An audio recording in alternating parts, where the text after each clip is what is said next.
Okay, wow, we have so many people here right now. I'm just going to pin my video.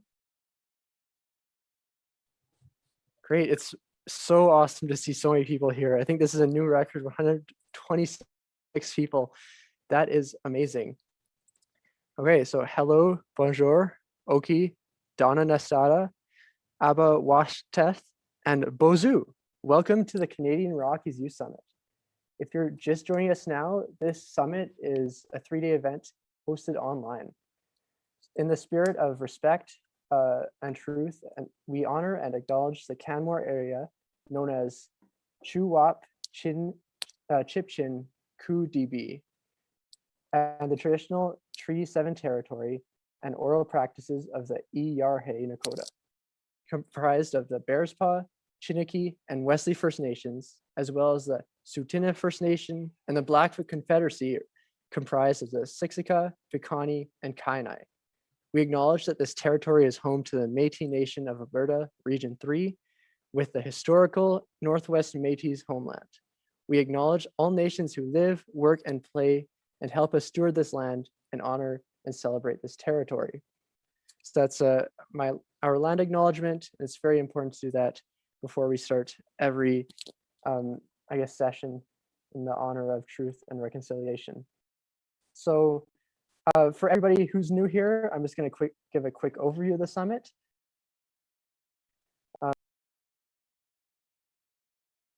So the Canadian Youth Network is a youth-led network of youth who aim to empower youth to take action on environmental issues in the shared wild spaces. So with our partner, the Biosphere Institute of the Bow Valley, we have co-designed and co-organized a network that connects and creates a body of youth that is consulted on land management decisions affecting these shared mountain and foothill spaces.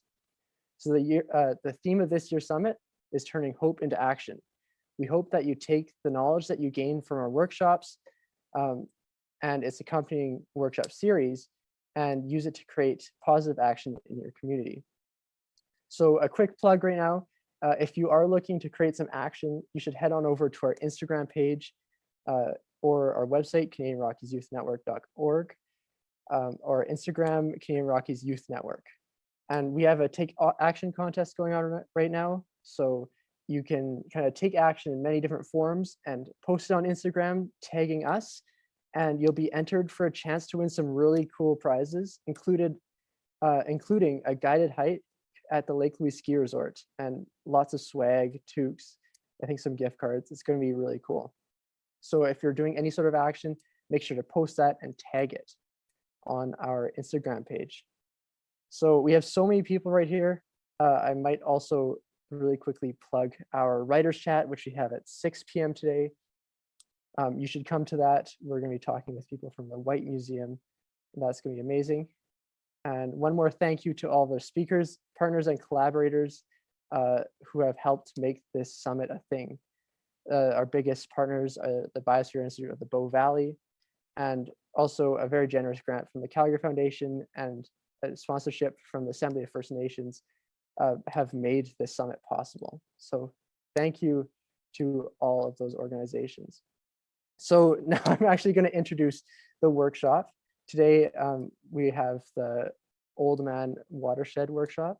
And yeah, I'm just going to introduce our speakers. So I'm joined by Becky Best Burtwhistle and Latasha Calf-Robe.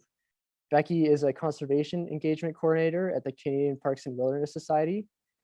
You may have recognized her before if you've either been to last year's summit or any of our previous workshops. Also with us is Latasha Calf-Robe, who has founded the Nipisapi Water Protectors. So welcome to the two of you. And thank you so much for coming. Sorry, that was a mouthful. Great, so I'm going to start sharing my screen then. I have the ability to do that. I do.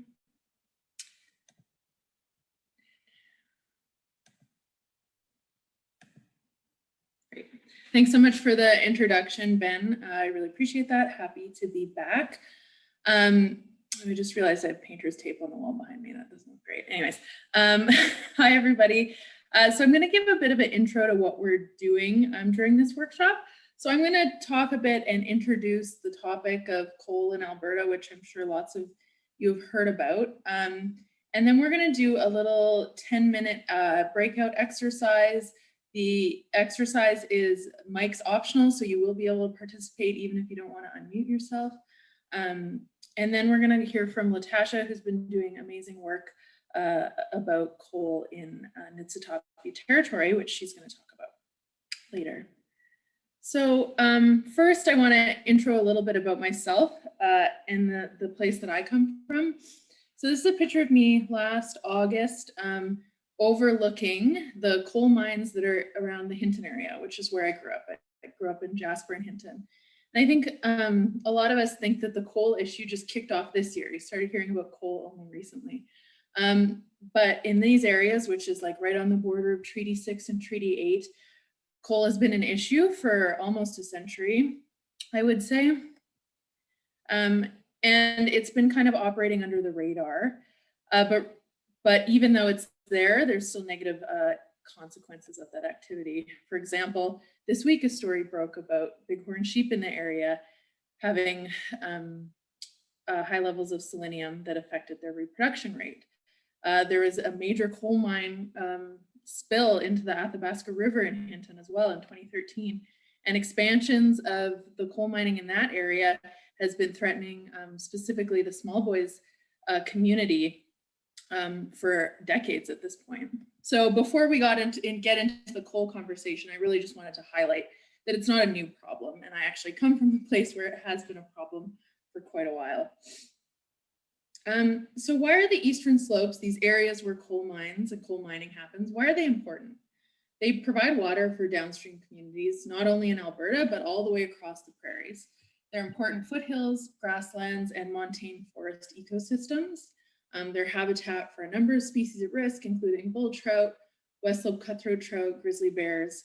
They provide connectivity corridors for wildlife movement, and it's relatively undisturbed. And of course, they're a place that many spiritually and culturally connect, and whether that be for traditional uses, economic activity, or recreation. So how does coal mining, this major industrial development and footprint, how does that impact the values of the eastern slopes? Coal mines represent environmental impact unlike any other. They're on a much larger scale than any other disturbance in the eastern slopes. They use a ton of water. The waste products that they produce need a lot of ongoing management.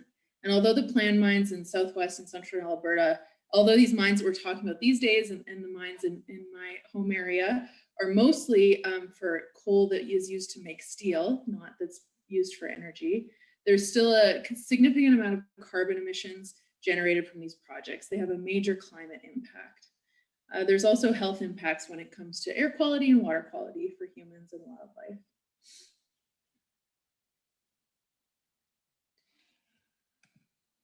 For decades, decisions about where coal mining could and couldn't happen was governed by something called the coal policy, which has been in the news a lot lately. So this policy was developed in 1976 without any Indigenous consultation. And it put the majority of these eastern slopes of the Rockies aside from industrial activity like this. However, because it was just a policy and it wasn't a law, there was lots of workarounds, like we see in the Hinton area of that photo that I showed. Ministers could offer exemptions, underground mining was allowed, there's ways to develop mines. However, the policy did offer important direction for government, and it guided development and regulation, including how much royalties the province collects, benefits, different authorizations, and of course it included zoning that restricted these open pit coal mines and coal exploration in some of Alberta's most sensitive areas. So this zoning referred to the now famous coal categories, which everybody talks about, that was on that previous map. Then in May of last year, the government announced that they would be canceling that coal policy without any Indigenous or public consultation. This opened up all the eastern slopes to coal mining, unless they were in a national or provincial park. And what we have since learned is that a number of coal companies knew that the cancellation of this policy was coming before the rest of us. This allowed a number of companies to get their foot in the door and prepare their programs, get all their paperwork in, get the right permits, ready to go. So what's on the screen now is an investor presentation from an Australian coal company in 2019, indicating that I've highlighted here that they had been told by the Alberta government that there would be a policy change to allow more coal mining. And they knew way before the rest of us. The rest of us learned about it in 2020. This opened up large areas in the Old Man Watershed, specifically to coal mining. So all of these areas in the different shades of red and light red there were now leased out. This was over 50,000 hectares in southern Alberta alone, leased out to coal companies for development. After major public outcry, the policy was put back in place. And however, the companies that got their foot in the door in the interim, so the policy was revoked, they got all their paperwork in, they got all their approvals, and then the policy was put back in place. So those companies that all got their foot in the door in the in-between time, they were all allowed to continue and carry on. The majority of those projects are in the southwest, like I showed on that map. So that's south of Calgary, southwest of Calgary. And what this allowed them to do, those companies that got their foot in the door, it allowed them to conduct actually really destructive exploration programs. So in the area, when you have to explore for coal, you have to build a lot of new roads, you have to drill a lot of stuff to find out what that coal under the ground is like. So all those companies that got their foot in the door in the in-between time, they were allowed to continue and build all these roads and build all these drill pits that are represented on this map. So you can see in the top left here, this is an example of exploration roads that are built for coal exploration. And right underneath it there, this is an example of a drill site. So then over on this map, all these little dots, they all represent drill sites that were constructed for these coal exploration programs.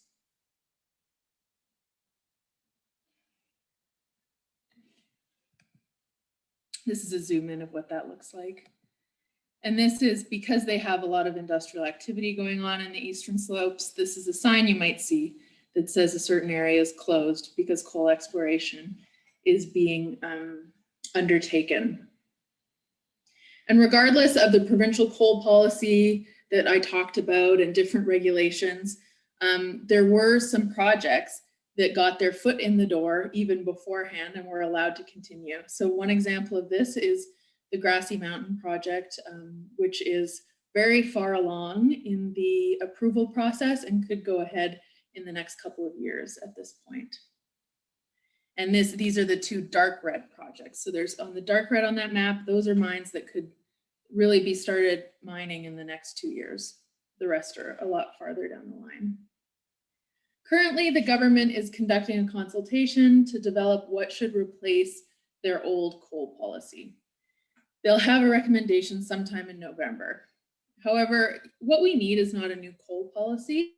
We need a new policy that protects the eastern slopes, that puts protection as a priority and not the development and management of one resource. And while there have been many small wins in this fight, the government was forced to temporarily reinstate the policy. They've stopped some of the coal exploration, but not all. There's still no guarantee that these projects won't move forward. And in fact, just recently, a number of the Australian coal companies have been going around to different local governments, different towns, and talking about how great coal will be for Alberta. And so they obviously think that they still have a shot at developing coal in the eastern slopes. So as we move into our activity that Latasha is going to explain in a minute here, I really want you to think about who are the decision makers in this case. The decision makers for the Alberta coal policy are the Alberta government, the Premier, the Minister of Energy, the Minister of Environment. And for bigger projects that require federal assessment, the Minister of Environment and Climate Change and the Minister of Indigenous Crown Relations, they're the decision makers. I want you to really keep in mind what the priority should be. We want to protect the eastern slopes and we don't want any more mines. So I'm going to let Latasha introduce our activity that we are going to quickly undertake. Thanks, Becky. So we're going to be doing a quick activity on Jamboard when we get put into our breakout rooms. And we're going to be looking at how might we questions.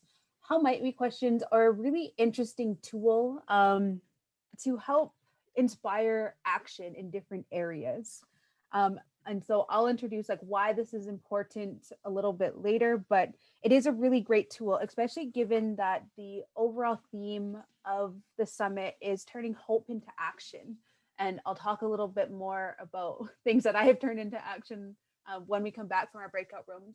But a how might we question, like you said, is a really good tool to help you stay on track when you're trying to address a complex issue such as coal mining in the eastern slopes. We'll be using Jamboard, like I said, which most of you have probably used in school before, and I'll drop the link in the chat box.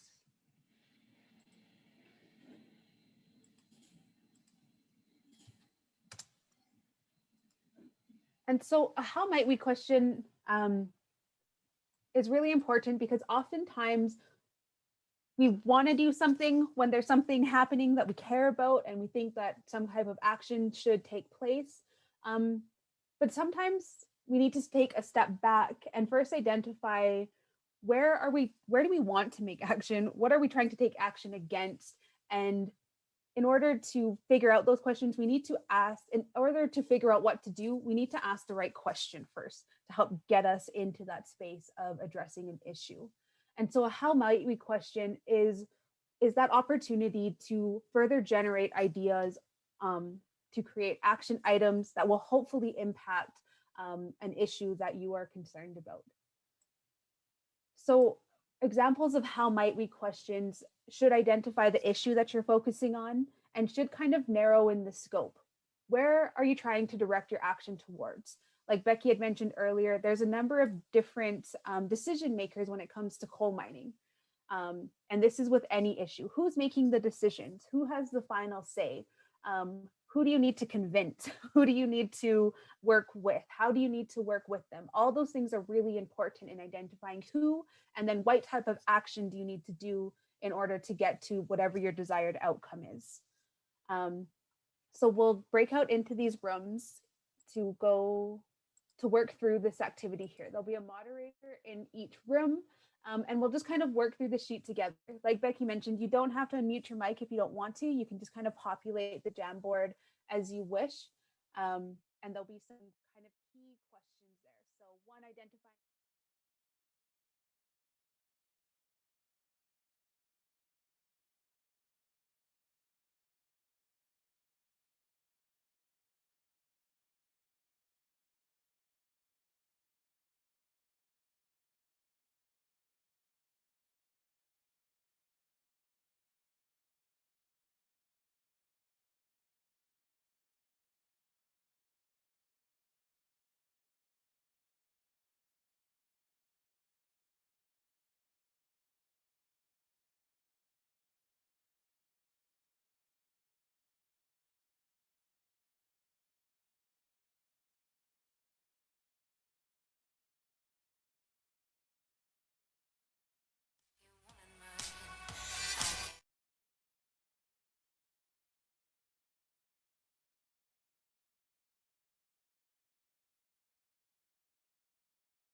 say that it was. I guess that you could say that it was fake. I guess that you could say that it was. If you need more time, I don't mind. I'll be here when your heart is lighting free. If you need more time, though I'm the patient kind. Baby, it's the same to me. Baby, it's the same to me.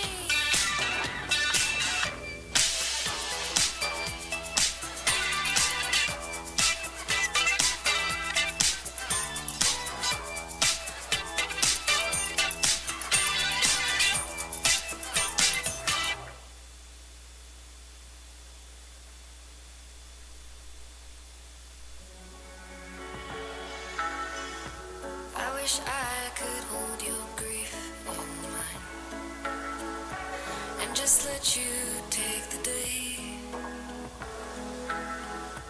You could sit down by the water, let it rise up with the tide. Oh, when the levee breaks. Oh, when the levee breaks. I don't believe in a lot, but I'm hopeful. What other choice do we got? Find a way. Whether you're here or you're gone, I'm still hopeful. I hear your voice, and it's not far away. Ooh, let your trouble go. Ooh, let your trouble go. Let your trouble go.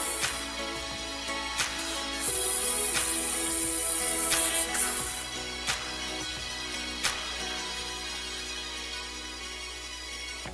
There's a way for us to live past fear, breaking out to bigger space. I've been learning from the water. Let it rise up with the tide. Oh, when the levee breaks. Oh, when the levee breaks. I don't believe in a lot, but I'm hopeful. What other choice do we got? Find a way. Whether you're here or you're gone, I'm still hopeful.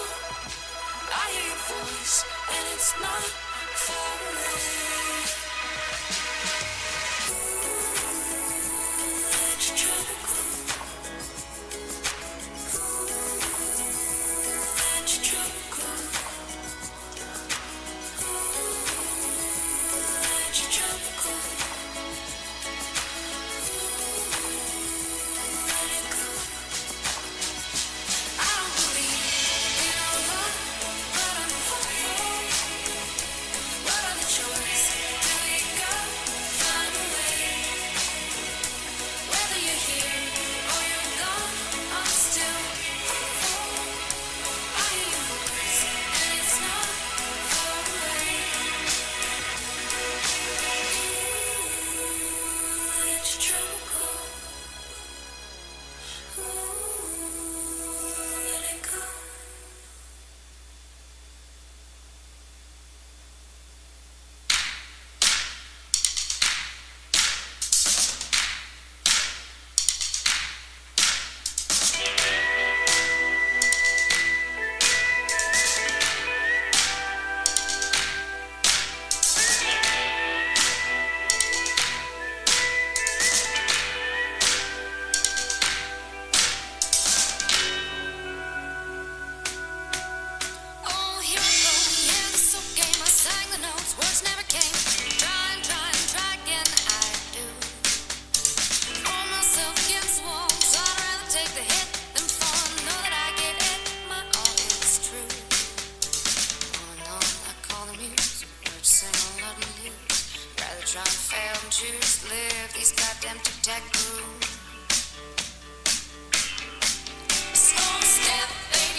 Am I good to share my screen? Yeah.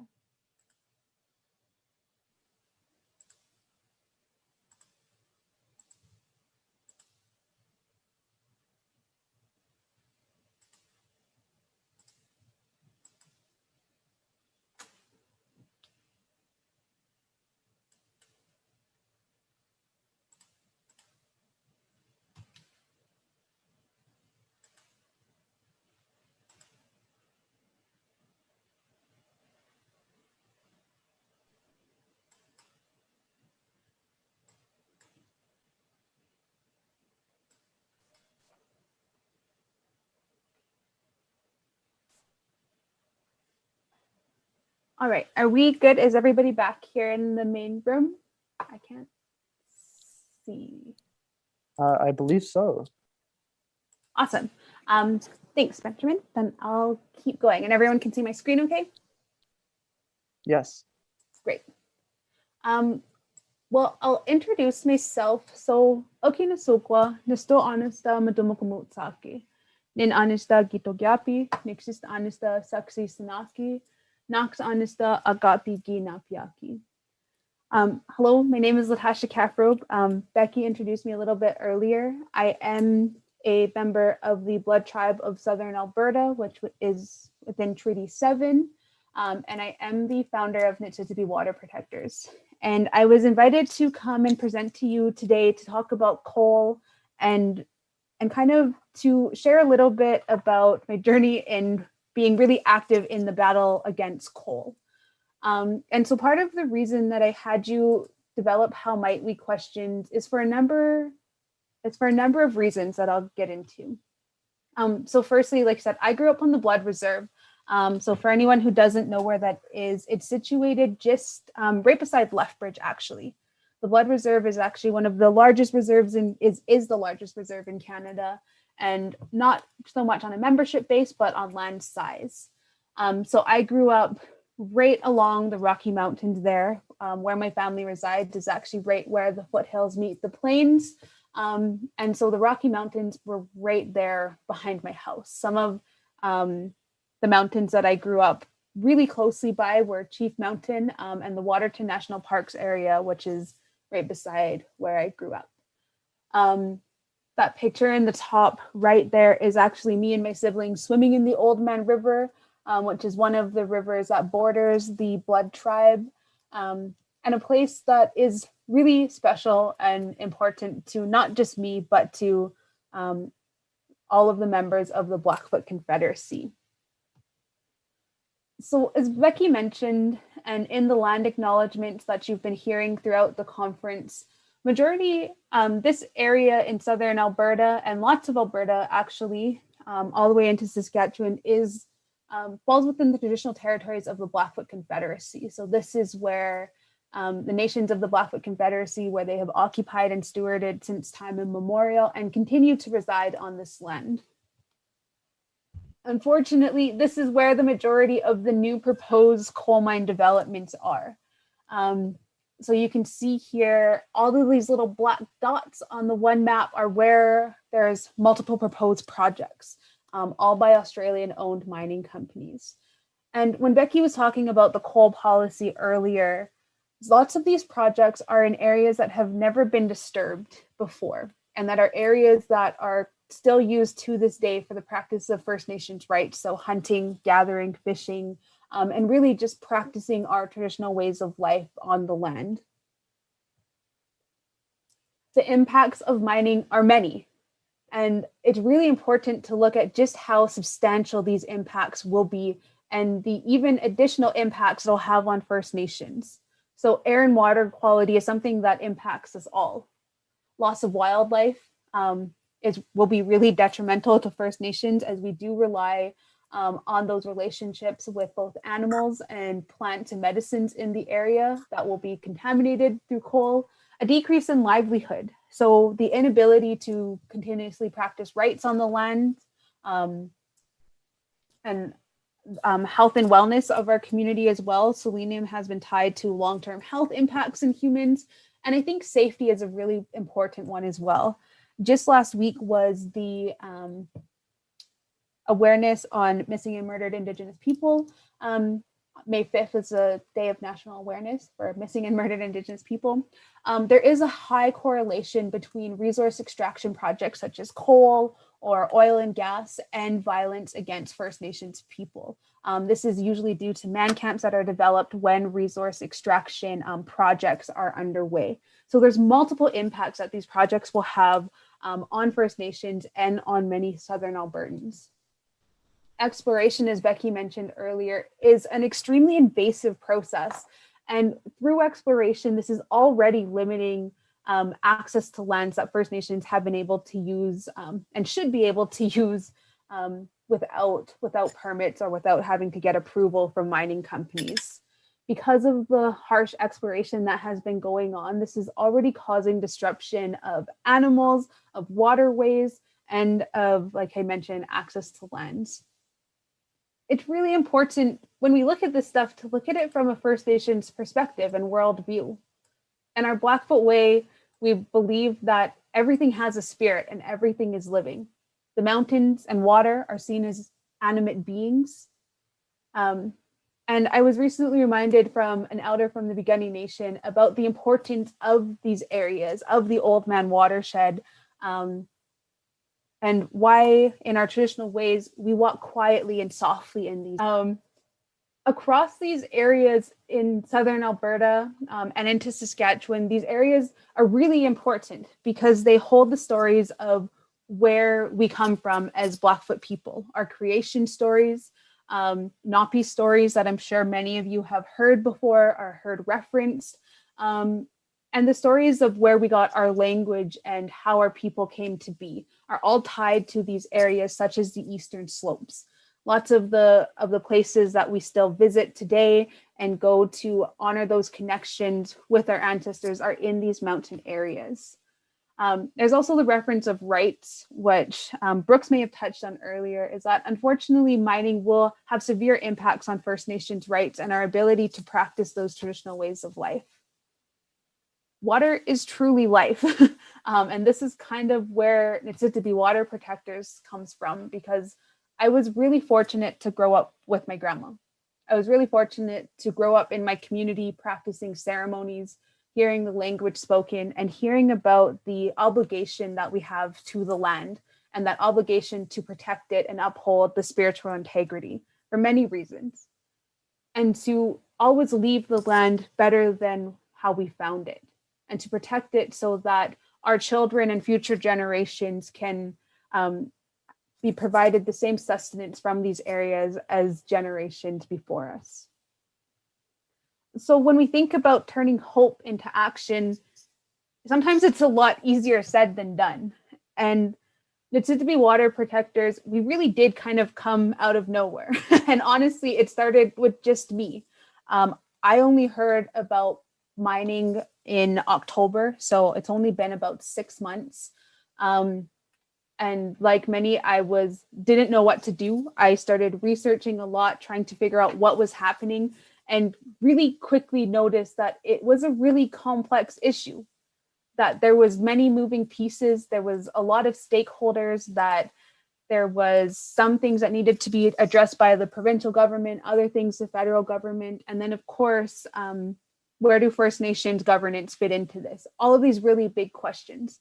And as I started to dig into it more, unfortunately, majority of First Nations people didn't even know that these projects existed, nor did they know that they would be coming so quickly to the area. So when we think about those how might we questions, those how might we questions help lead us into action. One of the biggest questions that I had after learning about coal was, how might we inform and engage First Nations in a safe way, because it's still a pandemic. If there wasn't a pandemic, I'd be able to go to our elders' homes and meet with them and tell them about coal. I'd be able to host community meetings and talk to people and go to events to inform people, but that couldn't happen. So we had to figure out really creative ways to get the information out and to get our concerns to the federal minister. So one of the things we developed was a postcard campaign, which you can actually participate in as well online. So You fill in your name and your postal card, and these postcards go directly to the federal minister, urging him to cancel the Grassy Mountain coal project because of the major impacts it will have on First Nations rights. Since November, we have sent, everybody who's filled it out, we've sent over 8,000 postcards to the federal minister. Then there's the other piece about community awareness. Like I mentioned, most First Nations didn't know these projects were coming, and nor did they have all of the information needed to really be aware of what was happening. Because it was still a pandemic, like I mentioned, there wasn't a big opportunity to meet with people in a way that was safe and followed COVID protocols. But what was happening in November is that it was also the Blood Tribe election. So we were actually voting for a new chief and council. So one of the things that I did was I organized a bunch of youth volunteers, and we set up at the polling stations in masks with hand sanitizer, with spray, and we handed out information sheets as people were coming to vote for who would be the next Blood Tribe chief and council. We also put up some cool signs on the Blood Reserve. Some of them got taken down, but it was pretty fun. And this really led to Nititipi Water Protectors and how it came to be. One of those other questions that I had in terms of how might we bring this awareness on a national and provincial level? And Nititipi Water Protectors was born. And one of the other questions was, how might we make this sustainable so that we are continuing to fight against coal, noticing that it's going to take a long time, that there was no quick fix to the issue. It would take more than just sending postcards and setting up and handing out flyers. And so Nititipi Water Protectors is now led by 3 other individuals, including myself. And we created our social media accounts, our websites, and have continuously offered information sessions. We hosted an online event a while ago. We've also done some pretty cool stuff, such as a federal petition that was read in the House of Commons. A lot of research went into our petition to help raise awareness, again, on that federal level. And all of these started with those how might we questions, and going back, how might we raise awareness in a way that is safe? Our petition got a lot of signatures. It got over 18,000 signatures. And we did receive a formal response from the federal minister. And so we're just waiting on some more details for that. But it just shows that these things can go you can bring things to a federal level, especially when you have a good team working with you that is also passionate about the same things that you are. Our team also hosted a rally in downtown Calgary last month in the pandemic. You can see everybody's masks are on, to again bring awareness and help inspire people to take action and protect the Eastern Slopes against coal.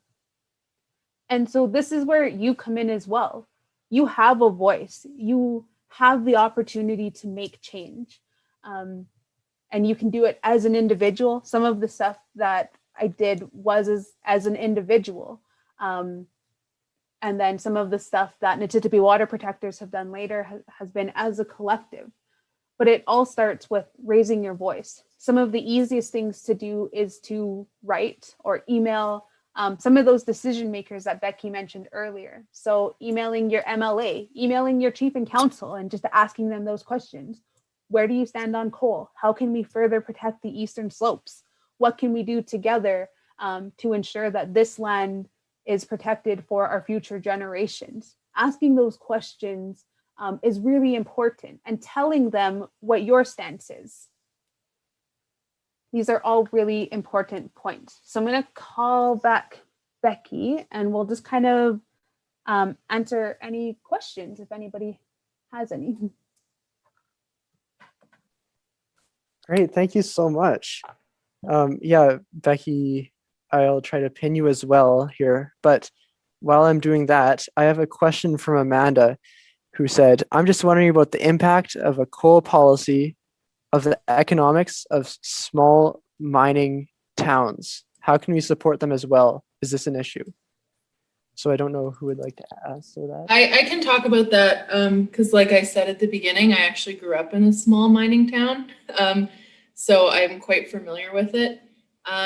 It's really tough because what I'm seeing in my hometown right now is that it's actually kind of being held hostage by the coal companies. There's a major foreign-owned coal company that is set up in the town. It's owned by West Virginians, Americans, and they're mining thermal coal, which is the really polluting type of coal. They send the coal on a train to the Port of Vancouver and it goes to India to be burnt for fuel. And the company has, they haven't declared bankruptcy, but they have declared insolvency and they're looking for protection from people they owe money to. And I know that they owe a lot of businesses in town money as well. And so what you're left with is a situation where that mine employs, you know, a few hundred people in town and they're not paying their debts to local businesses that support the coal mining. They're not paying their contractors. And what is the town supposed to do in that case? They have this major job creator that is actually hurting the community, is not adhering to environmental regulations. And this is all happening right now. Maybe I'll drop some articles in the chat about this, but I agree, it's a really good question. And it's something that, because so much of our province is so reliant on extractive industries, we definitely don't have the solution to yet. But I just think that letting these small foreign-owned companies come in, they don't have any obligation to the communities. They don't have any assets that they can pay off their debts with. They just have their one mine. It's not a good solution, and we're seeing it play out in my hometown right now quite negatively. Somebody was just asking what your hometown is, and I know the answer, but I'll let you answer, Becky. It's Hinton. So if you were at the summit last year in Jasper, Hinton is just 40 minutes east of Jasper. So these coal mines are also right on the edge of a national park too. Great. Do we have any questions on Mentimeter, Mallory? Yeah, Latasha, they want to know how to participate in the postcard thing. I was going to grab the link to that unless you do. Yep, I just posted it in the chat box there. Yeah, so for that, all you have to do is fill in your name and your postal code if you know it. And one of our team members writes it out and drops it in the mail, and then Minister Wilkinson hears directly from you. Another question. How can people who don't live by the Rockies still participate in this movement? That's a great question. I can answer that a little bit, and then I'm sure Becky has things to add on. We're all impacted by this. Water is something really important because water will keep flowing across the prairies even when it's contaminated. So it really does impact a lot of Albertans, especially when we looked at the mines in southern Alberta, which will impact the Old Man River. That river flows clear across Saskatchewan and Manitoba. And so even if you don't live directly beside the Rocky Mountains, getting engaged with your MLAs and with your decision makers in your area is really important. Chances are they're not paying enough attention to this, and water, the water that comes into your home will most likely be affected. This isn't just southern Alberta. The areas where mining is being proposed is in the headwaters of a few different rivers. Becky would know more directly of which ones those are, but there's lots of activity because the Rocky Mountains is where water originates for all of the different water sources in Alberta. Thank you. And we have a question from Mr. Rob. Does it matter what type of coal is being mined? That's a really good question. You know, the impacts on the ground are very similar. The only difference between thermal coal and metallurgical coal, it's the same thing. One is just higher quality, which means it burns hotter. That's the only real difference. But when it's coming out of the ground, there's all the same impacts. You know, there's issues with water contamination, wildlife disturbance, landscape disturbance, air and water quality, all of those things. The real difference comes down to when that coal, when that product is actually being burnt. The thermal coal has like way more emissions and climate impacts associated. That doesn't mean that the metallurgic coal that they want to mine in southern Alberta doesn't have climate impacts. It does have really serious climate impacts, but the actual emissions from the burning process is less. Great, thank you. Another question we have, are there alternatives to coal, or will it just be mined somewhere else if we ban it? So. Yeah, that's a really good question and a point that's raised quite frequently. So they are, and I can actually drop another article in the chat about this. They are developing solutions to other ways to create new steel. Steel is actually able to be, so the coal is used to make steel. Steel is actually able to be recycled indefinitely.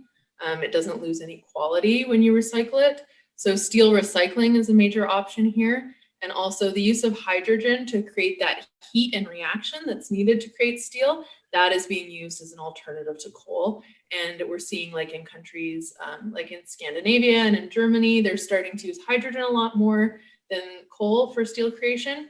It's definitely not where it should be, but they're working on it. And I can put an article in the chat about that was just published last week.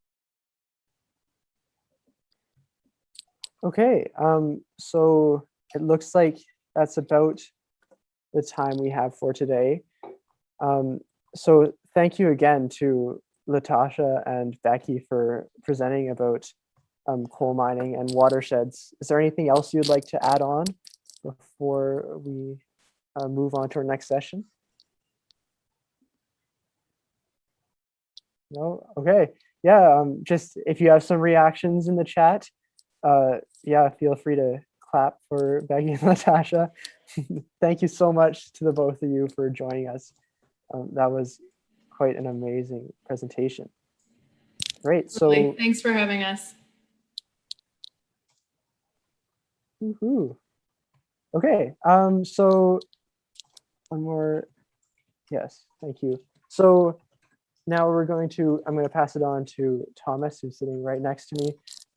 And I guess we're just going to transition straight into our walk for our watershed activity. Here, 1 second.